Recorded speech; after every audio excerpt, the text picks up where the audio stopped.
If you guys think I have a spunky attitude and you love it, you're definitely going to enjoy today's guest. We're talking all about building a plant-based business and brand with Brittany Janine. Her visual branding and messaging is one of the strongest and clearest that I've ever seen. I have been so attracted to all of her tangible tips, all of the graphics, all the visual design, and I asked her to take some time before she heads out on maternity leave to come on and share with you guys top tips. She is an industry leading creative brand consultant and brand strategist with over 12 years of experience. She worked as a wedding planner, a photographer, and now works on group mentoring, online education, and one-to-one consulting and live events. I'm hoping to catch one of those. As Brittany would say, go from winging business to winning in business, and let's get this work. Welcome to the Business Bites Podcast, the podcast for busy entrepreneurs. Whether you're an online entrepreneur or seeking after brick and mortar success, this podcast brings you quick bites of content so you can learn and grow anywhere you are. Now here's your host, Rachel Brainke. Hey guys, just a quick heads up to let you know about some new things that I put into the rachelbrainke.com shop. We have website template forms, services, contracts, etc. But we have recently put in things that are going to help your business in the case of like death, disaster, sickness. We have created an entire kit. So jump over, check it out at rachelbrainke.com and ask any questions through the chat box. Myself or my team be happy to help you no matter what industry you're in. These lawyer drafted, immediately downloadable, completely editable, and use over and over again templates are a great start for legal protection in your business. Hey guys, welcome back to another episode of the Business Bites podcast. I am your host, Rachel Brainke. This is episode 123, and one of my favorite internet friends is our guest today, Brittany. Thank you so much for coming on. Yes, I'm super excited to be here. Thanks for having me. Oh, of course. I know you have so much going on. So, this is Business Bites. We get in, we get out. And that's one of the things I love about you. And I think we're very similar in kind of like the in your face, tough love, but it is full of love, but also getting straight to the point of good quality content that entrepreneurs need. But let's tell the listeners a little bit about your background and your path to ending up having this awesome visual brand online. Man, when people ask me about my path, I always say, how much time do you have, right? Yeah. But so right now I'm a creative brand consultant and I help entrepreneurs escape years of trial and error, craft a plan, and finally up-level their business branding and bankroll. And that's the fancy, saying. However, I always was not, a creative brand consultant. I have journeyed from industry to industry to industry. And if I had to take you all the way back, I actually started as a wedding planner. And many people don't know that about me. And so I was planning my own wedding in 2009, was a wedding planner, was like, oh, I'm super organized. I can do this for other people. Jumped straight into business, no plan, no idea what the heck I was doing, and realized that was something that I did not want to do. Walked away from entrepreneurship quickly after that. And picked up a camera when I had my daughter in 2012. And so, family started to see the pictures. They're like, oh God, Brittany, you're an amazing photographer. Won't you open up a photography business? Jumped straight into photography just like I did weddings and realized, maybe this isn't for me. But while I was a photographer, I didn't have the budget at the time to actually hire a brand designer. So I actually took to Google and YouTube University, taught myself design. And so most people know me for my branding work. And later I transitioned into becoming a consultant because I realized that, people would have these beautiful brands and things of that nature, but they would not know how to move once their visual branding was together. And so I realized that folks didn't have that clarity. They didn't have that foundation. And so I said, all right, Britt, take a few steps back and help your people realize what it takes to build a solid plant-based business. So that's in short my path to entrepreneurship. And you're really good at doing that, providing that vision. I mean, I can clearly hear your voice, not now, but like when I read your Instagram posts and all of that. And also your messaging is very clear. Did that, in moving into that, was that coming out of because you realized that you didn't have that in the very beginning? Or was it a combination of that plus seeing a lot of people unable to successfully execute this? To be honest, it was because I felt like I wasn't aligned with my brand, So when I entered into Mhm. business, it really was about like giving people what I thought that they wanted, right? And so it was looking at the different influencers that I loved, the different entrepreneurs that I loved, and sort of trying to mirror what they had. But then I realized, like, man, Brittany, this doesn't feel true. This doesn't feel authentic to you. Like, why are you doing this? And so I had to like really work on my mindset and say, girl, like, you are the juice and come with it and be yourself, And so once I kind of tapped into that, knowing, my skills, excuse me, and my skills, like my skill set, I'm sorry. Then I realized like, all right, girl, you can package this and you can be who you are and you don't have to actually put on this mask and be what you think people want you to be.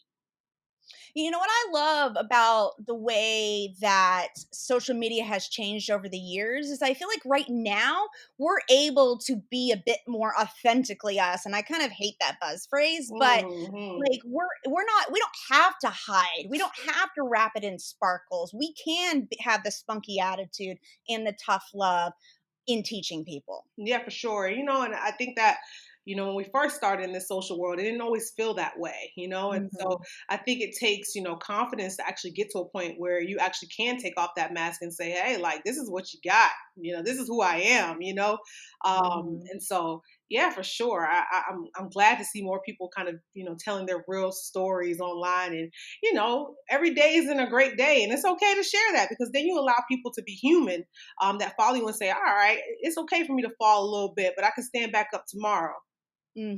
My most vulnerable posts are the most popular ones. Like I could sit here all day long and tell people about my new podcast episode or about like COVID-19 and contracts.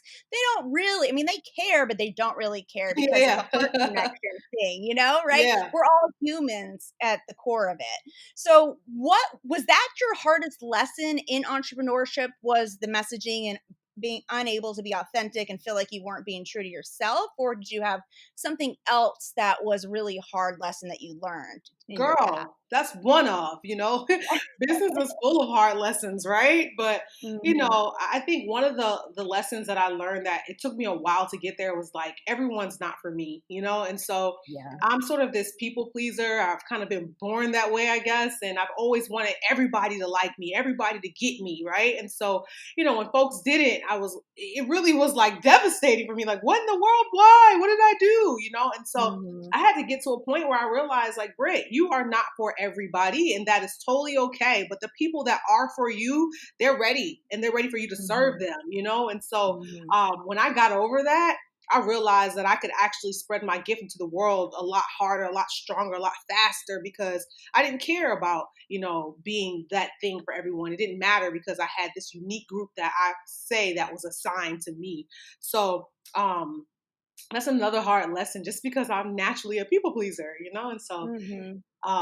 and also I would say also being this whole perfectionist, Mhm. was a hard lesson to say like, okay, good is good and good's okay. You don't have to always be great. You can build to great. And so a lot of times I would sit on gifts and sit on things that I needed to launch into the world because I wanted it to be so perfect. And then I realized like, man, if I don't get it out there, there's no way that I'll receive the resources and the people that I need to make it great, Mhm. right?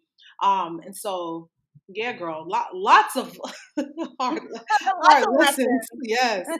So when you are, and actually, I struggle a little bit with what you're talking about. I have all these great ideas, and sometimes I just feel blocked about putting it out there. I kind of get myself out of that block and or around it, whatever you want to say, because I go back to my business plan and I say, okay, you wanted to Hmm. earn this year, you wanted to make this amount of connections, but like what you just said, I can't even reach out and find the people and the resources if I don't speak out and put it out there. Hmm. And all of that's rooted in the business plan that I've created. So how do you approach your business planning and your branding and getting past those blocks? Yeah, for sure. So with every client and even with myself, I create something that's called a brand definition, a part of my plan.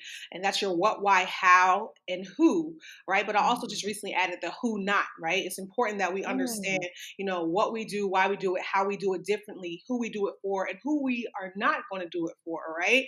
And so having that foundation allows you to sort of say, all right, what did I say I was all about? You know, who am I here to serve? Why am I even waking up every day to do this, right? It's a constant reminder. And so yeah, so it's really important to have that plan in place, because there are days where you're going to sort of, get caught up in the hype, get caught up in what's new, and sort of want to Mhm. implement these things into your business that don't necessarily fit, right? Just because you're trying to go with the wave and be again what you want, what you think other people want you to be. But definitely having that brand definition, that what, why, how, and who not in place will really guide you and serve as a reminder as to how you should be showing up in the world. Mhm. And one of the things that I've struggled with, especially being in front of creatives, I want to have the best visual brand, but Mm. I have struggled for years, especially since Instagram came around, of not having the picture perfect feed. And it didn't look Oh. like all the big influencers. And it took me a long time to realize those feeds are like that because they're putting out, and their plan is completely different than mine. They're there to sell the clothes they're wearing, the hairstyle products, and all Hmm. that. I'm selling contracts and business advice. So, Yeah. it doesn't necessarily have to be pretty. It can be solid and cohesive. But yeah, for me, it's looking back at the business plan keeps me from going, ooh, shiny. Look, I want my feed like that. Yeah. Yeah, yeah. I mean, I'm gonna be honest with you. I'm a designer, and I would be like that too. And I'd be the girl like always erasing and being like, "Oh my god, I gotta start over. It doesn't look good, right?" And I would just sort of archive and delete everything. But then, I mean, once you get into a groove and you feel confident in who you are, all that stuff sort of just leaves, and you're like, it's really about getting the content out there. I tell people content over visuals. Now, I do think visuals sell. I'm not gonna lie there. Agree. But I'm also going to tell you that, if you can serve people your expertise, that's way more important than making sure it looks pretty. And same with connecting with them, because Oh, yeah, oftentimes I haven't posted a picture about my kids because it wasn't perfect and in color. But sometimes I've just been like, screw it, let me post it. And it's one of the most interacted for posts, sure. For and sure. it creates that connection. And by the way, guys listening, make sure you go to rachelbrinky.com/EPI123. I'm going to link all of Brittany's stuff. I specifically want you to take a look at her Instagram. You can, yeah, she's always in my stories, always in my feed, a lot of great tips. In fact, one of the things that's on my plan to do for this next month is what you have been doing, a lot of these graphic text tips for people to quickly consume your content without necessarily having to sit through a 30-minute podcast like Yeah. this. Yeah. Yeah. That's But cool. that actually goes back to what you were just talking about in like the who you're talking to and who not. There are people that don't want just little graphics. They need more hand holding, whereas you have others who want more of a long form education. Yeah, for sure. And it's really a matter of knowing again, like, those who's that live in your business, right? And so I like to think of it in tiers, and I teach it in tiers as well. So, think of the three tiers that you serve when it comes to your audience, so that you can show up for each one of those folks individually in a different way, right? So the person Mhm. who's going to want to consume those quick bites on my Instagram, that might be that newbie to mid-level entrepreneur, but that established entrepreneur may not have time. So how do I now strategize to make sure that I'm reaching them as well? So it's really getting into the minds of your consumers and realizing, who exactly you're serving in those different groups. So segmenting it out. And what you're talking about there is not necessarily creating original content, different topics on different tiers. It's basically taking one specific message or lesson you're trying to put out there, but finding the different methods to which to serve each tier. Exactly. That is incredible.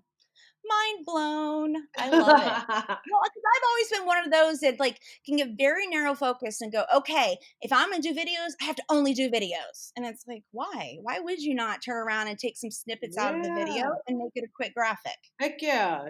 Work, what is it? Work smart, not hard. Hey, I'm still learning that lesson. Yeah. Sometimes though, because we fall into the whole trap of wanting to feel busy because then you feel accomplished. And I think this is especially true during times like now. We're recording this during the COVID crisis. And I Yeah. have found myself, because we're stuck in house, you feel the anxiety, even if you don't recognize that's what it is, your whole life has changed.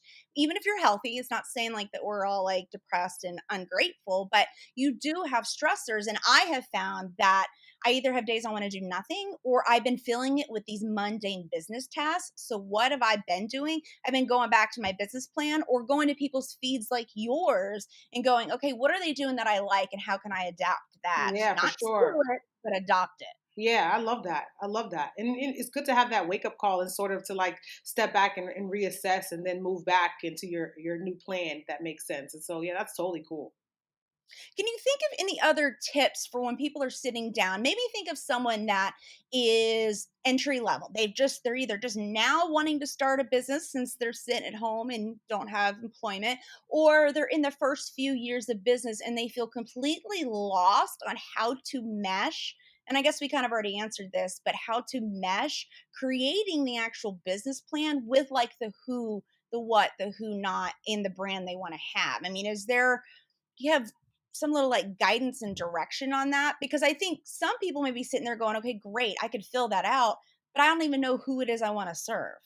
Yeah, for sure. I mean, at the end of the day, it's really about, figuring out like your core gift. And so I love people to understand like what does that even mean, you know? And so we kind of jump into business sometimes not realizing that we're operating in a space that maybe we weren't designed to operate in, right? And so when it comes Mhm.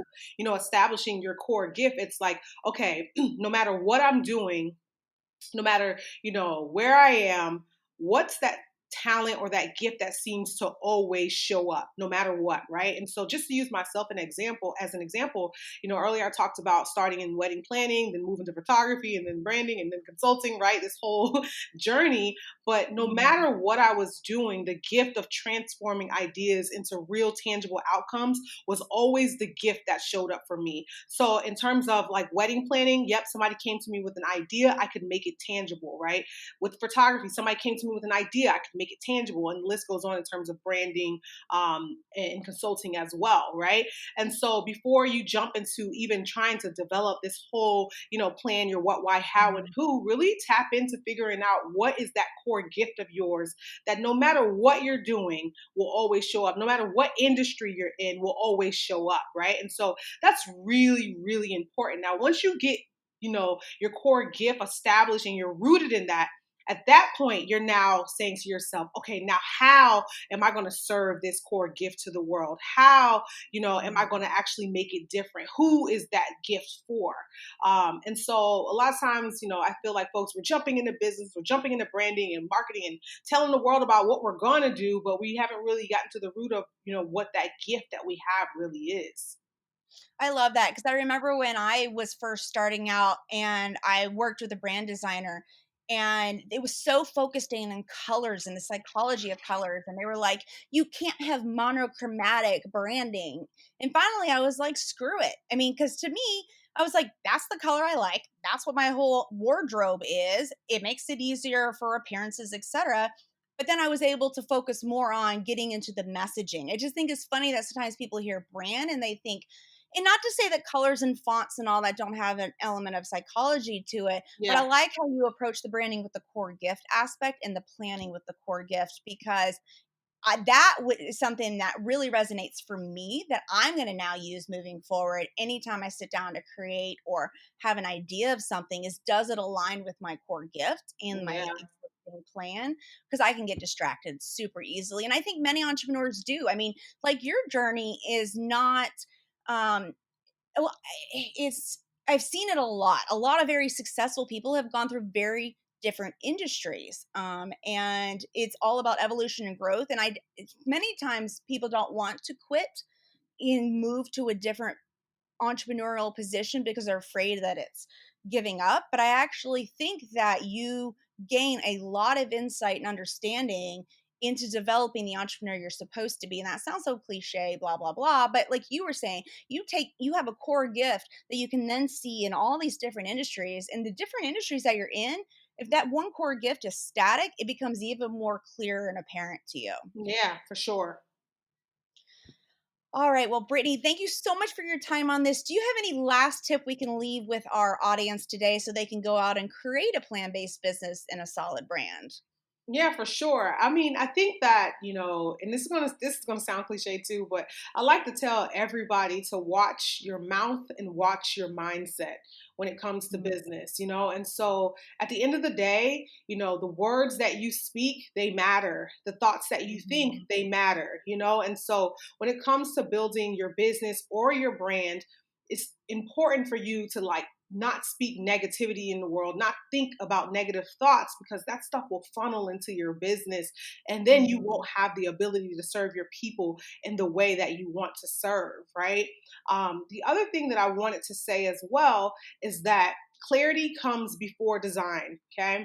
So clarity comes before design. So you really, really have to get clear on the business and the brand that you're building before you jump into that logo, photo shoot, website, social media, pretty feed, whatever the case may be, right? And so when you are clear, all of those branding elements, they then make sense and you're confident in it because you're very clear on the foundation of your business.